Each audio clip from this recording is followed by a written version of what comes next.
Ayon sa vlogger, si Mr. Takeru Miyamoto, tuloy ang kaso sangkot si Digong.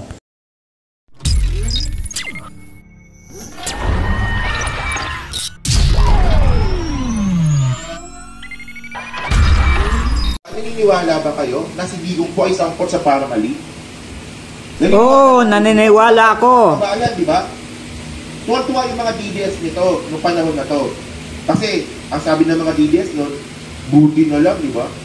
Buti na lang si Digong ang presidente.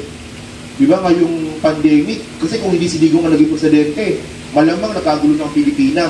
Yun, bilyon walang pera sa taong bayan. We are inviting investors. That's why I went to China several times to ask them to help us. Ay, wawa. I am sure, ito yung word ko, reviewin niyo yung tape. I am sure there is a law which would exempt you from bidding. Hindi na kailangan mag-bidding.